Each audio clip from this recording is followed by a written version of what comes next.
जय हिंद दोस्तों। वित्त मंत्री का 8वें वेतन आयोग पर जवाब। आखिर जवाब कहां दिया और किसने पूछा सवाल? जवाब दिया उन्होंने सदन में, यानी संसद में पहली बार 8वें वेतन आयोग। इतनी मीटिंग चल रही है और इसके ऊपर सरकार से सवाल पूछा गया है। क्या आपको यह सवाल पता है? और सवाल था आपका फैमिली यूनिट के बारे में। सवाल था कि अभी और समय लोगे या 18 महीने में आप इंप्लीमेंट कर दोगे? केंद्रीय कर्मचारी पेंशनर्स को बड़ी है उम्मीद। और साथ ही एक और दूसरा सवाल जिसको लेकर बड़ा आंदोलन चल रहा है, क्या केंद्रीय कर्मचारियों को इसका फायदा मिलेगा? तो आइए इसी की बात करते हैं दोस्तों। दिन था 28 जुलाई यानी मंगलवार, कल तारीख 28 जुलाई 2026।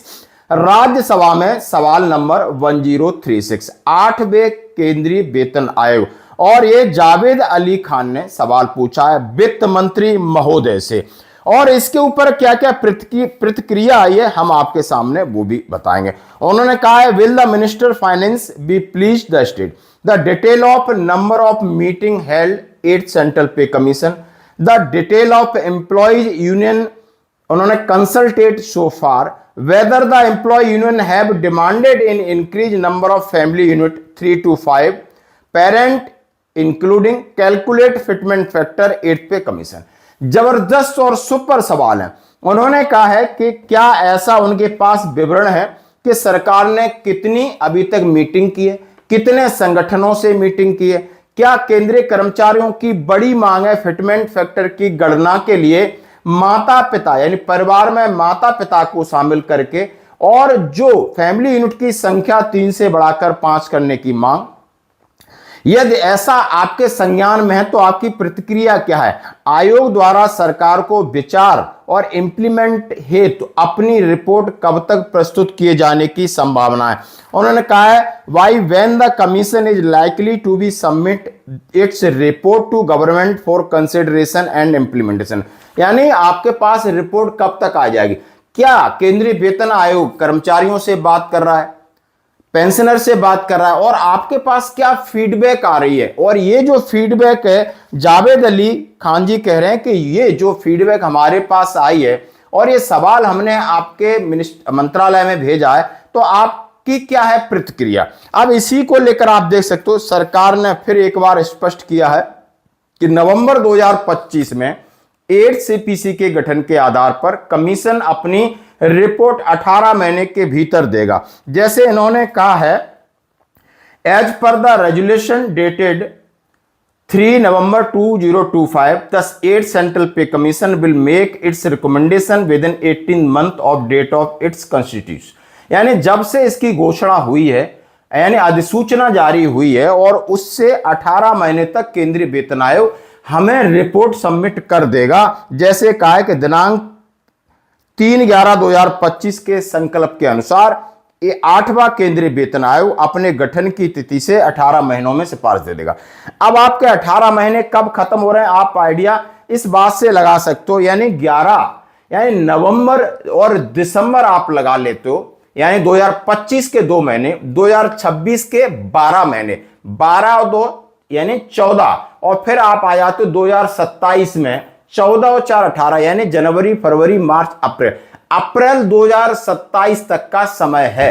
और अप्रैल 2027 के लिए जितनी लगभग अभी मीटिंग का शेड्यूल जारी हो गया है, लगभग सितंबर तक, और उसके बाद फाइनल स्टेज में यह काम जाएगा। तो इसी के लिए कहा है कि अप्रैल 2027 से पहले रिपोर्ट सबमिट की जाएगी।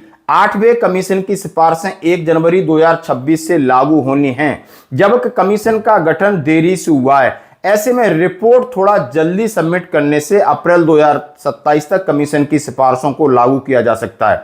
अतः हमारी पे कमीशन की चेयरपर्सन माननीय रंजना प्रकाश देसाई जी से इस संबंध में गुजारिश है कि देश के लाखों कर्मचारी पेंशन के हित में रिपोर्ट जल्दी से जल्दी सबमिट करें। डॉक्टर मंजीत पटेल ने इन्होंने टैग किया है 8 सेंट्रल पे कमीशन को। अलग अलग केंद्रीय कर्मचारी संगठन इस सवाल और जवाब पर अपनी प्रतिक्रिया दे रहे हैं। और 2 सवाल हैं कि कितनी मीटिंग हुई, फैमिली यूनिट बढ़ेगी या कब तक होगा, और कब तक होने के लिए सबने कहा है। लेकिन आखिर इसके ऊपर फैमिली यूनिट के ऊपर इन्होंने क्या जवाब दिया है, जरा ये भी सुन लेते हैं। सरकार ने ये वित्त राज्य मंत्री पंकज चौधरी जी हैं। इन्होंने कहा है कि उनका जो टर्म्स ऑफ रेफरेंस है, अधिसूचना हमने जारी कर दी है, उसके हिसाब से वो अपनी मीटिंग कर रहे हैं, लेकिन फैमिली यूनिट का सवाल हमारी रिकमेंडेशन में आएगा तब हम इसके ऊपर प्रतिक्रिया देंगे। इस संकल्प में कहा गया है कि 8वां केंद्रीय वेतन आयोग अपनी कार्यप्रणाली स्वयं निर्धारित करेगा। आयोग के कार्य क्षेत्र में यह प्रावधान नहीं है कि यह विचार विमर्श के दौरान सरकार को अपनी प्रगति, प्रस्तावित सिफारिशों की प्रकृति या परामर्श प्रक्रिया के बारे में सूचित करता रहेगा। यानी हमें उनसे अभी फीडबैक लेने की जरूरत नहीं है।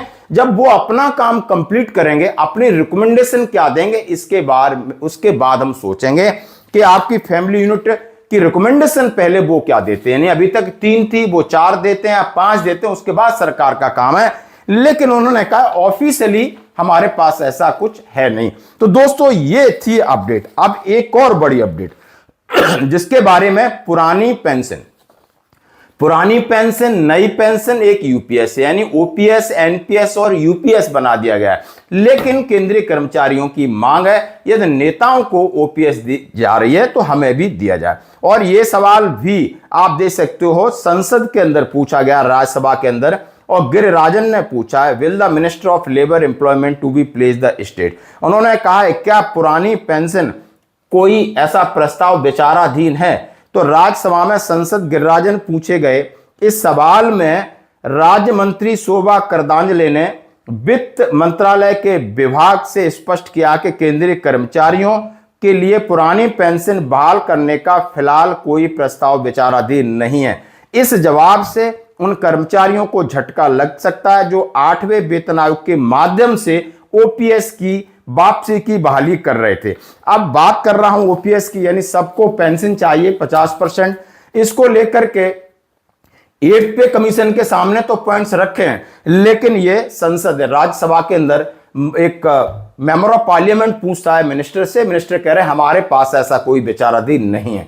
लेकिन दोस्तों ये बहुत लंबी लड़ाई है। लेकिन 8 पे कमीशन के ऊपर ये जो 2 दिन का अपडेट था, यानी 28 तारीख मंगलवार को इसके ऊपर सवाल जवाब पूछे गए, हमने आपके साथ शेयर किया। धन्यवाद।